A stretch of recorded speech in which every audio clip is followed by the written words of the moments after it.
TV Imaculada, o Evangelho em primeiro lugar.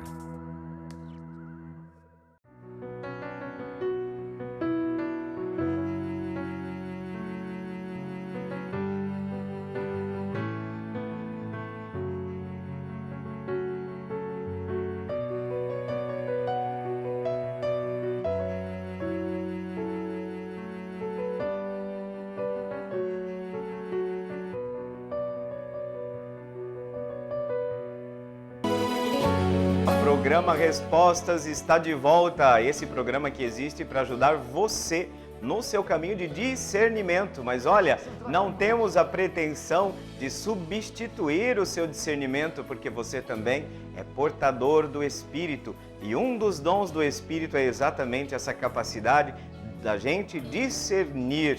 Que bom, mais uma vez aqui presentes. E nós queremos então fazer como de praxe, quando nós fazemos logo em seguida que acolhemos todos vocês, agradecemos a audiência, vocês que estão juntos conosco.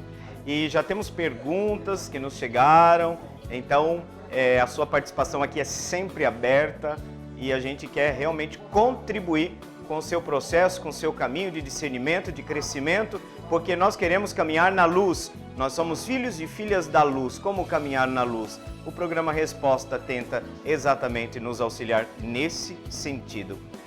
E nós vamos hoje dar continuidade à nossa reflexão, e bem lembrando que quando esse documento que nós estamos refletindo nesses dias, que fala sobre o mistério da igreja. E agora nós estamos indo para os finalmente desse documento, que é o documento Lumen Gentium do Concílio Vaticano II. Não sei se você já ouviu várias outras vezes, mas o que é um concílio? O concílio é um momento em que a igreja toda se reúne, é como se fosse um Pentecostes da igreja, onde a igreja toda ela, para refletir sobre a caminhada, sobre a sua doutrina, sobre como evangelizar. E o Concílio Vaticano II foi esse momento de reflexão da autoconsciência da igreja, que vai se exprimir nesse documento, Lumen Gentium, do latim, que quer dizer luz dos povos. Cristo é a luz dos povos. E está falando exatamente sobre o mistério da igreja. Agora, no final desse documento sobre a igreja, nós começamos a falar no 8º capítulo, sobre Maria, o lugar de Maria na igreja, o lugar de Maria na fé do cristão. Para que possamos, por um lado, ter claro a importância da Mãe de Deus, por outro, evitar exageros. Então, nesse sentido, nós estamos fazendo esse caminho agora com Maria. Nós vamos colocar à disposição de vocês um texto, porque a gente acha que nada melhor do que a gente ir diretamente à fonte. E a gente vai voltar já para fazer o comentário. A gente vai refletir sobre esse texto. Vamos continuar então conhecendo a Mãe do Senhor e a Mãe dos discípulos de Cristo. Boa leitura. A bem-aventurada Virgem Maria, Mãe de Deus, no mistério de Cristo e da Igreja. Intenção do Concílio. Por isso o Sagrado Concílio, ao expor a doutrina da Igreja, na qual o Divino Redentor opera a salvação, deseja esclarecer cuidadosamente que a função da Santíssima Virgem no mistério do Verbo encarnado e do corpo místico, quer os deveres dos próprios homens remidos para com a Mãe de Deus, que é Mãe de Cristo e dos homens, em especial dos fiéis. Não é, no entanto, intenção sua propor a doutrina completa sobre Maria ou diminuir questões que a investigação dos teólogos ainda não conseguiu dilucidar plenamente. Mantém-se, portanto, no seu direito as opiniões que são livremente propostas nas escolas católicas acerca daquela que na Santa Igreja ocupa o lugar mais alto depois de Cristo e o mais perto de nós. Lumen Gentium, número 54.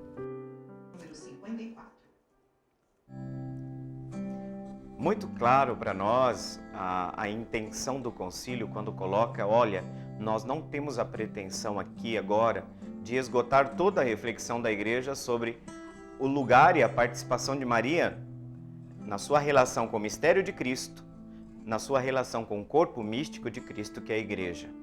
Então, o concílio diz, olha, nós não podemos esperar aqui que nós vamos fazer o quê? Um tratado exaustivo de Mariologia.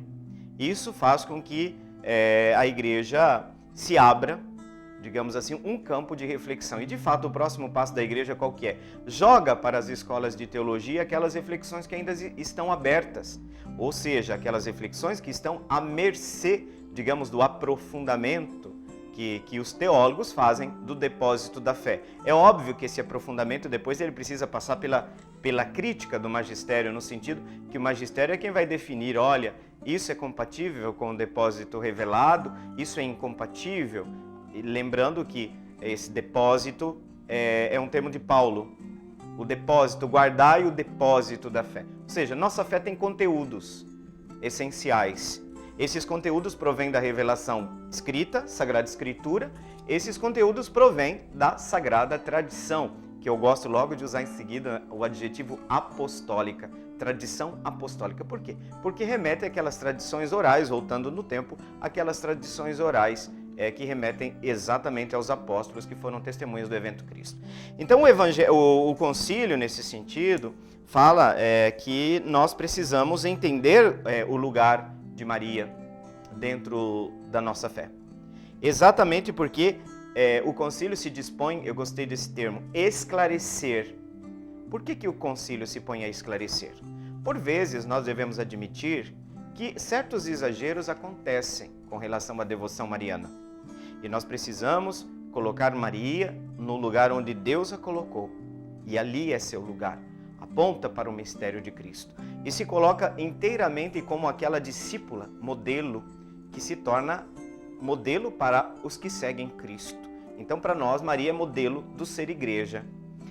Por quê? Porque a igreja nos convida a nos predispor totalmente à obra de Deus, a colocar-se no caminho do seguimento, a dizer o nosso fiat a Maria, a Deus, ou seja, faça-se em mim.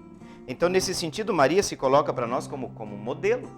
É um modelo de fé, de seguidora, mulher que pela fé, que acreditou, que foi até o final com seu filho na cruz, que participou também do mistério oriundo da libertação que a cruz nos ofereceu. É também chamada no concílio de redimida. Exatamente, nós falamos isso no programa passado. Eu não sei se vocês lembram. E aqui nesse sentido, nós precisamos entender que quando o concílio está dizendo que nós não queremos aqui fechar todas as questões que estão em torno, digamos assim, do mistério mariano, é porque a própria igreja espera aprofundamentos. É interessante, e vocês vão ver que a pergunta que nós vamos ter logo em seguida, no segundo bloco, não saiam daí, exatamente, não por coincidência, mas fala exatamente, é uma pergunta sobre Maria, sobre o mistério da sua assunção. Como é que fica isso? Maria morreu? Maria não morreu? Então, não saia daí, porque nós vamos voltar a essa pergunta depois. Então, é isso que o concílio está querendo dizer. O concílio está dizendo que nós precisamos esclarecer a função, a missão, o papel da Santíssima Virgem. Seja dela em relação ao mistério do Verbo encarnado, porque Maria está implicada profundamente no mistério do Verbo encarnado. Seja porque Maria também está em relação com o corpo místico de Cristo. Mãe do Senhor, mãe dos discípulos de Cristo. Mulher, eis aí teu filho. João era o nosso representante da igreja nascente.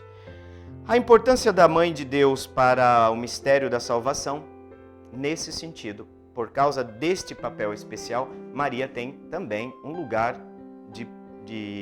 entre os santos de primeira grandeza em relação aos cristãos, em relação aos fiéis, em relação a nós.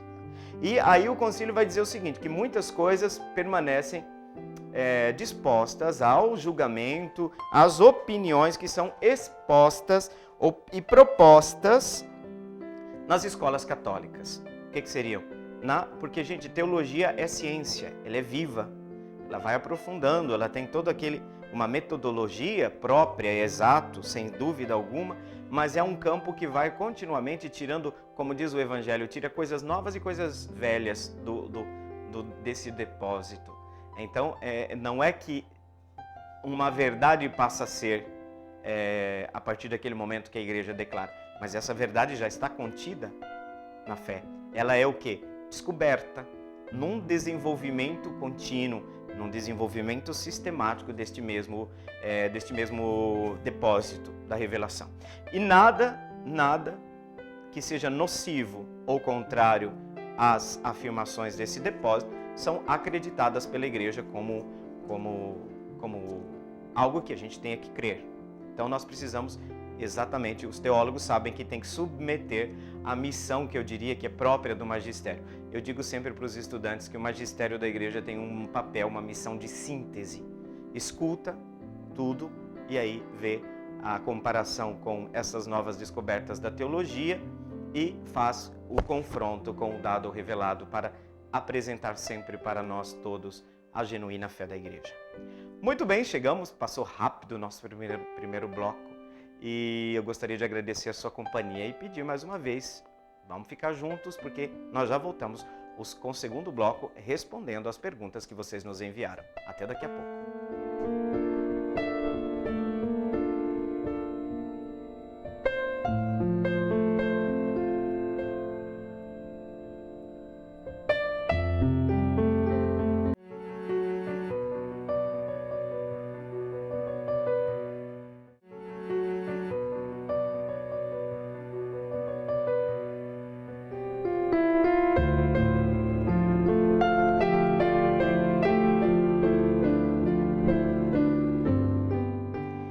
Assim como nós prometemos, estamos aqui de volta. Tem algumas coisas na vida da gente que levam-nos profundamente a pensar como cristãos. Porque o cristão sente as dores do mundo. Eu digo que o verdadeiro cristão é sempre alguém que sente as dores do mundo. E não sei se vocês sabem, mas padre também chora. Talvez dizendo uma coisa banal, mas é importante. É importante que seja dito, porque penso que o nosso coração tem que pulsar com o coração de Cristo e Cristo que se encarnou neste mundo. E já não bastava as dores que a gente estava passando por conta de toda a pandemia que nós enfrentamos, nossas divisões e problemas, mas nós continuamos teimosos na esperança. E agora toda essa situação, essa semana realmente, ao ver nosso céu tomado pela mistura de uma frente fria e fumaça, realmente é algo que me fez chorar. Porque eu sou professor de teologia da criação. Eu estou refletindo exatamente nesses dias com os estudantes que existe um paradigma pós-industrial, da pós-modernidade ou da modernidade pós-industrial, que diz que a natureza é um recurso à disposição do homem. Então, o que aconteceu? Nós fizemos uma dicotomia, nós separamos entre natureza e o homem, esquecendo que nós somos natureza. Eu não preciso ir para a área rural para encontrar a natureza. Eu sou natureza, o ser humano é natureza. E todas as reflexões que a igreja, graças a Deus, vem fazendo, são reflexões muito sérias, pautadas em toda uma visão teológica, que nos convida hoje a uma visão integral, inclusive. Ecologia integral é um termo agora, digamos, mais aprofundado e que vai exigir de nós cristãos mais reflexão. Porque nós estamos profundamente ligados ao destino da humanidade, ao destino do mundo, ao destino da criação. Então, não tem como a gente não ficar triste, não ficar indignado ao perceber, são indícios ainda de pessoas que estão investigando, que provavelmente esses crimes são causados pela ação do homem. Eu diria que é uma ação criminosa, e eu espero mesmo que as nossas autoridades, já que nós não fomos capazes de evitar essas tragédias, que pelo menos agora nós sejamos capazes de fazer justiça. Fiquei pensando essa semana naqueles ninhos de passarinhos, naquelas araras que tiveram que, por vezes, fugir, deixaram seus filhotes, muitas delas não, morreram ali carbonizadas. Lembrei das patas daquela onça, com queimaduras, segundo o que eu ouvi hoje cedo, de 3º grau, ou seja, elas têm tanto correr do fogo, além da carne viva, o 3º grau, você sabe onde chega a queimadura? No osso. Então eu não entendo como não se comover, porque é a mesma sociedade que se comove pelos cães, e que bom, mas nós precisamos entender essa rede da nossa existência. E eu confesso para vocês que eu estava esperando um pronunciamento, sim, dos nossos bispos, sobretudo aqueles bispos que estão à frente como pastores das dioceses diretamente implicadas nesse contexto, desse contexto ecológico, do bioma, assim chamado Pantanal, que sabemos, parte dele pega o Mato Grosso e uma outra parte o Mato Grosso do Sul. E me parece, posso estar muito errado aqui agora, que parece que o pedaço Mato Grosso é muito maior do que o nosso, mas nós também temos uma boa proporção disso.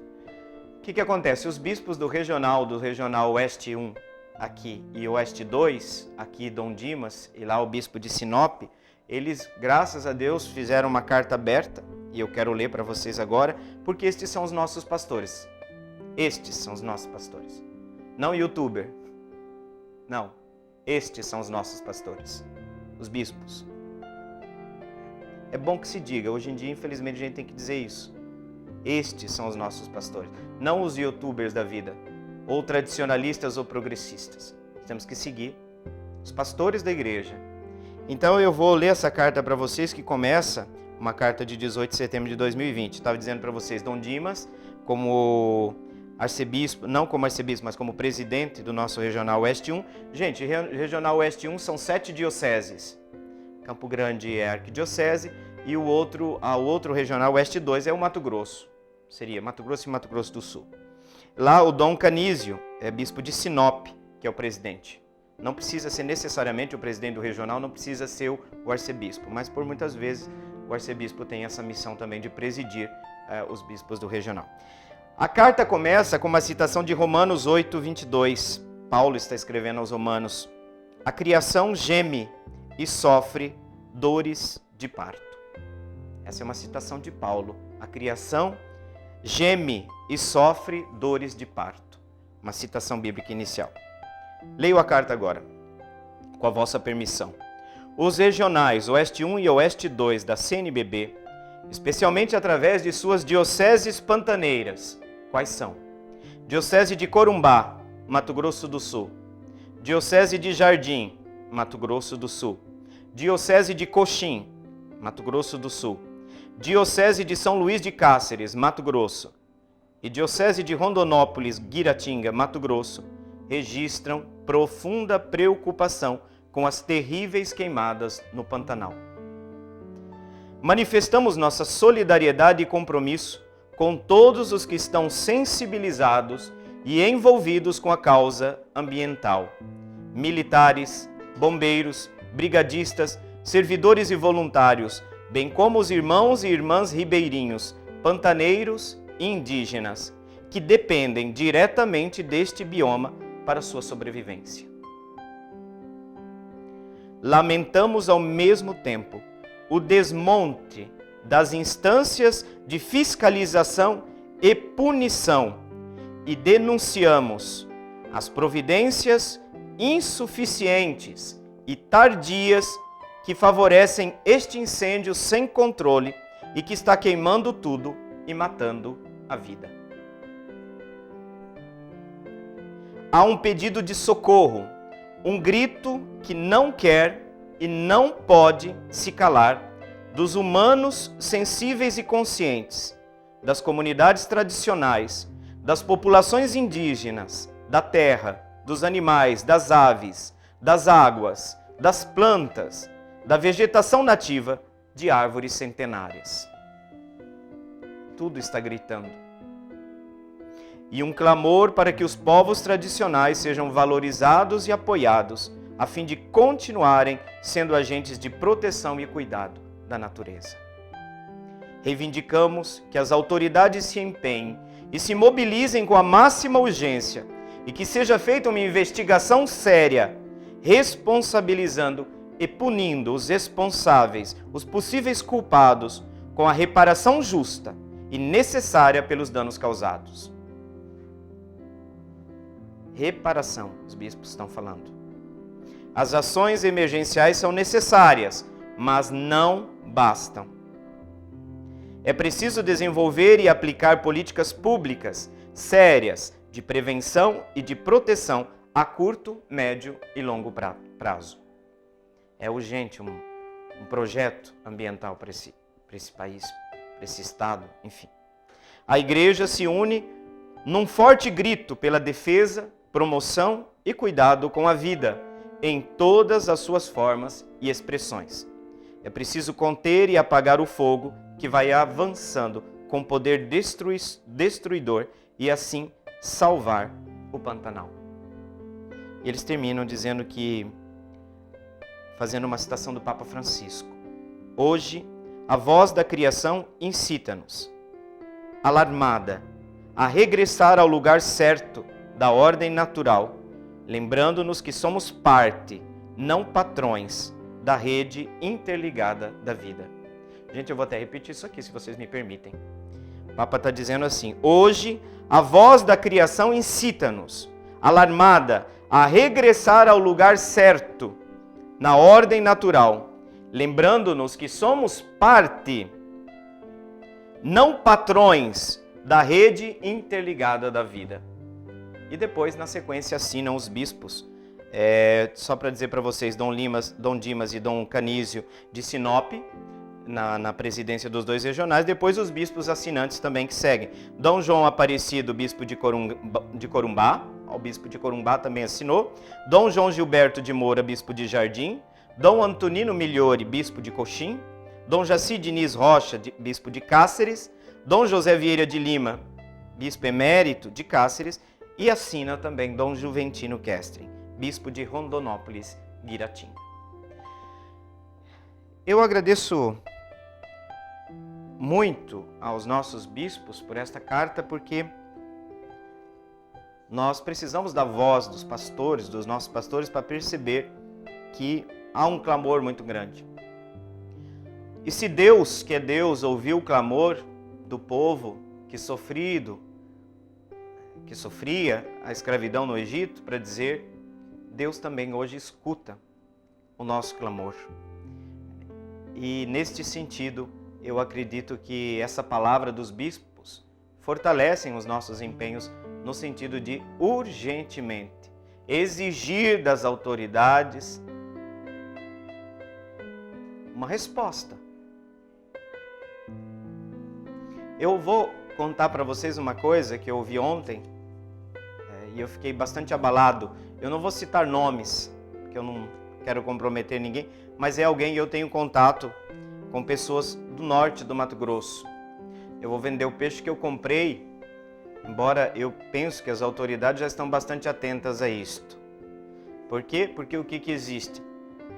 Uma pessoa que trabalha por lá, vendo toda essa situação, disse que existe algumas pessoas que colocam fogo também nas áreas de preservação ambiental, porque existe, eu digo, nas entrelinhas, um clima de relaxamento total da proteção dessas áreas de equilíbrio. O que acontece? Se coloca fogo porque depois a pressão sobre o Estado é maior. Para quê? Porque estão querendo terras para ampliar os pastos. E eu penso que nós precisamos nos unir. Existem até comissões, ONGs, empresários, fazendeiros que estão se unindo aí numa iniciativa da sociedade que eu achei maravilhosa, até divulguei um pouco nas minhas redes sociais, e eu espero que essas iniciativas vão para frente.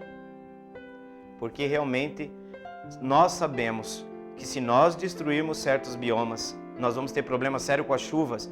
E o nosso povo que produz, os produtores rurais, sabem que o problema ambiental repercutirá também para a vida da produção.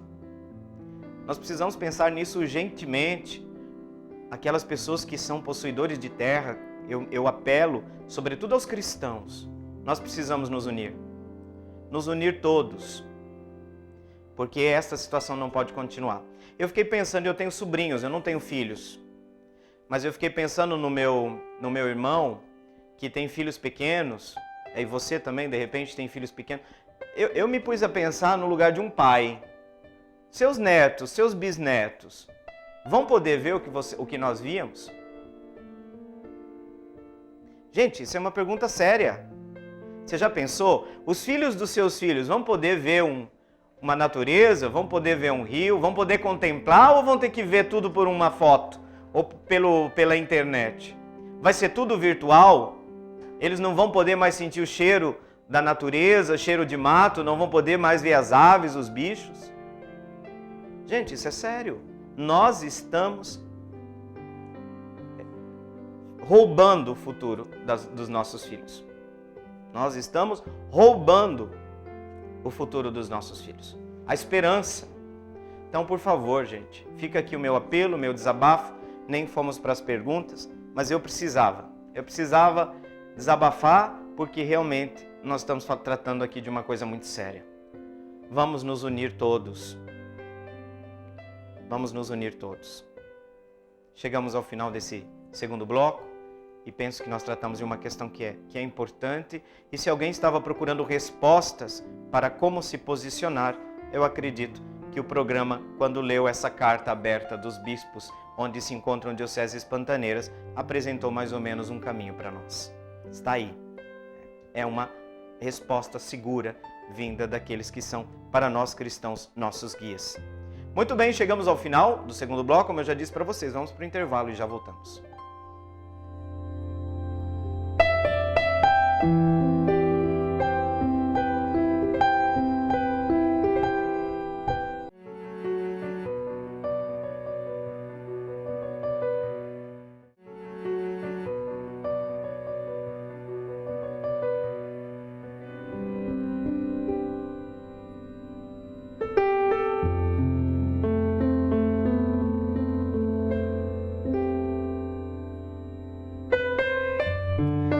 Vocês sabem que no nosso intervalo, por muitas vezes a gente recebe saudações, algumas pessoas que se comunicam com a gente. Eu gostaria de agradecer vocês que estão na sintonia, que participam desse programa. E agora, com carinho, uma saudação especial para a missionária Josimara, que mandou seu recado, seu carinho, disse que está sempre, disse que nem pisca para assistir o programa.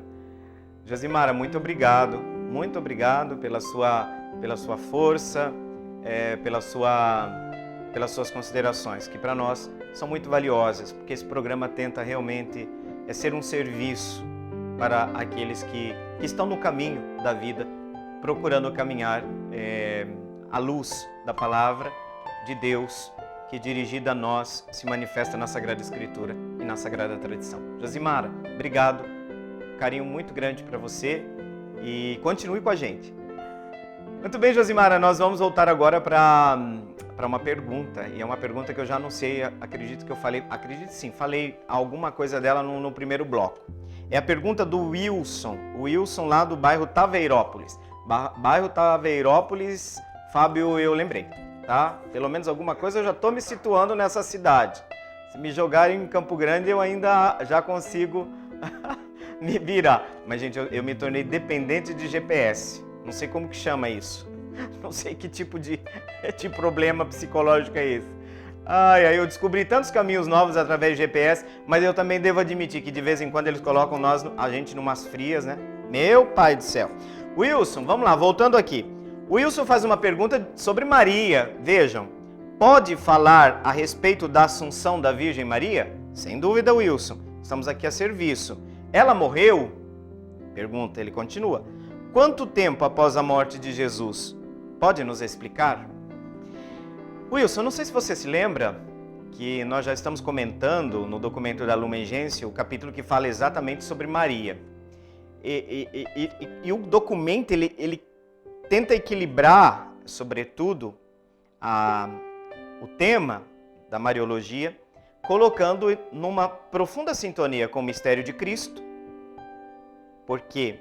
Porque Maria participa do mistério da vida de Cristo, de maneira peculiar, de maneira especial, mas também Maria participa do mistério do seu corpo místico. E aqui, nesse sentido, Maria se torna uma estrela de esperança. Por que Maria às vezes é invocada como estrela da esperança? Exatamente porque ela abriu um caminho que nós também vamos percorrer. Então, não pense em primeiro lugar, Wilson, quando falam de Assunção de Nossa Senhora, como se Deus não fosse capaz de fazê-lo. O poderoso fez em mim maravilhas. A própria Maria diz isso. Então, tantas maravilhas Deus fez na vida de Maria. Uma destas maravilhas é coroar toda a sua missão. Paulo não chegou ao final da sua carreira e ele diz: eu recebi a coroa do justo juiz, guardei a minha fé. Se Maria foi a mulher toda cheia de Deus, o mistério de Deus assumiu plenamente Maria, inclusive seu corpo. Mas por que achar que é extraordinário que Maria tenha sido levada, segundo o escrito da bula papal? Se Jesus veio ao mundo para isso, porque nós temos que dar conta de um corpo. A história da salvação não se encerra, não se chega ao cume com as almas no céu, mas essas almas esperam o momento da ressurreição final. A parousia inaugura esse novo tempo onde tudo chega à sua plenitude. E essa plenitude é só alcançada quando alma e corpo restituem a plena beleza do que é o ser humano, e ali ele é assumido plenamente na realidade de Deus. Aqui que Paulo fala, que eu acho bonito, eu vivo repetindo nas aulas de escatologia para os estudantes, aquela frase magistral de Paulo: o fim é esse, até que Deus seja tudo em todos. E por que isso não pode acontecer na vida de Maria? Sabe com qual diferença? É que Maria antecipa isso. É antecipado. Então a grande maravilha que Deus fez é porque Maria, sendo toda de Deus, não tem por que Maria esperar a redenção. Ela participa dessa redenção de modo muito peculiar, por conta que Maria o mistério da sua vida está profundamente implicado no mistério de Cristo. E aqui, meu santo, quando a igreja definiu esse dogma, escutando o Sensus Fidelium, quando o Papa define, é uma verdade que encontrou acolhida no coração praticamente de todos os cristãos. Maria subiu, foi levada ao céu de corpo e alma. Vejam, nela a morte não vem com essa dramaticidade que nós enfrentamos, porque ela não experimentou o desequilíbrio que nós enfrentamos, que nós chamamos isso de pecado. É esse poder desestabilizador, que faz com que a morte seja vivida praticamente como um retorno ao nada. Por quê? Porque já não temos mais sustentação no ser de Deus, porque a morte, como fruto do pecado, implica uma realidade teológica. Qual que é? A separação de Deus. Volta ao nada, a destruição total. Maria não está submetida a esse poder desestabilizador, este poder destrutivo da morte. Ó morte, onde está a tua vitória? Nós cantamos na noite santa da vigília pascal. Para Maria, nós também podemos cantar, dizer naquela noite: ó morte, onde está a tua vitória? Mas nós cantamos isto na esperança. Maria já vive essa plena realidade da assunção, da plena inserção no mistério de Deus, porque Deus é amor. E quem ama está em Deus. João, quem ama está em Deus. Então Maria, o mistério da assunção é isso.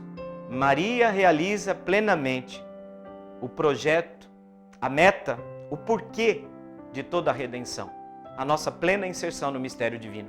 A nossa plena participação no mistério da comunhão com Deus. Então Maria está em Deus. Isso que este ensinamento, este dogma de nossa fé, esta verdade que nós acreditamos. Maria está em Deus. Maria foi, eu não sei, mas podem usar esse termo, absorvida plenamente, corpo e alma. Agora vamos seguir aqui, Wilson. Você pergunta também, mas ela morreu? Wilson, eu vou te dar uma resposta meio decepcionante, aparentemente. Num primeiro momento, a bula não diz. A bula não diz, não especifica se Maria morreu, se Maria não morreu. O que eu posso te responder é que a tradição oriental, inclusive tem uma igreja em Jerusalém que é chamada do latim dormitio, dormição. O que os cristãos orientais pensaram? Eles disseram que Maria adormeceu. Então, nós não podemos falar de morte propriamente dita, mas de uma experiência de passagem para a entrada na plena posse da realidade de Deus, do estar em Deus. Lembra o em Deus de Paulo Wilson? Em Deus, absorvida plenamente nesse mistério. Então, Maria participa de maneira singular, e ela fez essa passagem. Tem problema dizer que Maria morreu? Existem discussões. Muitos vão dizer assim, mas poxa, Jesus morreu, Maria não vai morrer? Sempre aquela comparação. É óbvio que nós temos que guardar as devidas proporções e distinções. Maria é uma criatura e, de fato, ela é assunta. Nós não falamos ascensão de Maria. Por quê? Porque Maria não tem o poder em si de elevar-se. Ela tem que ser elevada. Cristo já é Deus. Então, Cristo, por um lado, a palavra de Deus diz que o Pai ressuscita. É a ação do Pai. Na verdade, sabe a resposta do Pai à oração de Jesus no Getsemane? Não evita a morte do Filho, mas o ressuscita. A ressurreição é a resposta. O Pai não deixou o Filho sem resposta. O Pai respondeu o Filho. Então, essa resposta que o Pai dá é a retomada de todas as prerrogativas onde a natureza humana e a natureza divina de Jesus assumem o estado de glorificação plena. Isso pode acontecer com Deus. Maria precisa de um movimento onde Deus faça. Então, já para distinguir, nós falamos, Wilson, assunção de Maria e ascensão de Cristo. São termos distintos. Porque Cristo pode se elevar, Maria esse poder não tem. E nesse sentido, Deus assume, Deus abraça o mistério dessa sua dileta filha que acolheu o sim da humanidade. Ela é a representante da humanidade que, ao contrário do não de Eva, Maria restabelece a ponte entre o céu e a terra. Por isso que nós falamos de Maria como intercessora. Essa missão é algo que nós atribuímos com muita frequência a Maria. E aqui não é porque nós queremos dar a Maria algo de extraordinário. Nós queremos fazer aquilo que Deus fez com ela. Ave cheia de graça, o Senhor é contigo. Vejam, Maria absorvida plenamente no mistério de Deus, o Senhor é contigo, está em ti, é contigo. Então, nós não sabemos, Wilson, questão da morte, que aqui seria com certeza, nós não podemos falar de uma morte entendida, porque Maria não tendo pecado, nós não podemos entender a morte de Maria como a nossa morte. Por quê? Porque aqui nós em Maria não se contempla a degradação do corpo, por exemplo. Não existe a degradação, a decomposição do corpo, porque esse corpo foi assumido. Então, se fala assim, de uma dormício para falar que é uma realidade muito menos traumática. Seria mais ou menos, Wilson, aqui eu estou falando de discussão teológica, a pergunta que se faz, se não tivesse o pecado, nós morreríamos?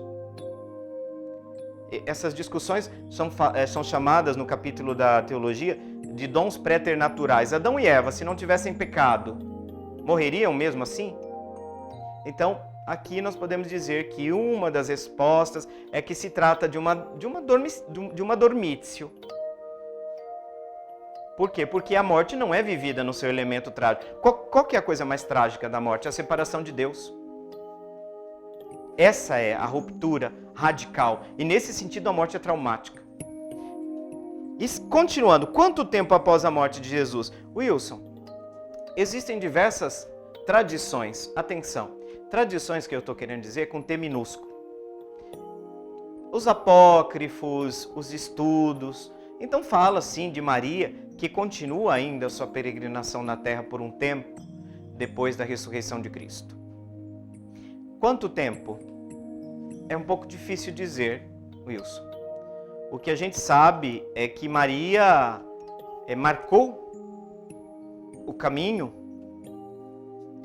os passos da igreja primitiva de maneira sempre mais crescente.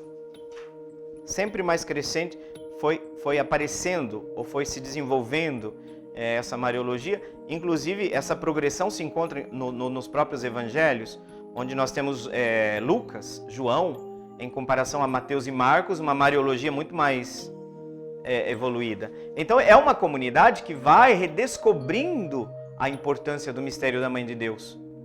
Isso é interessante, Wilson. Vai descobrindo a importância, o papel dela, a mediação.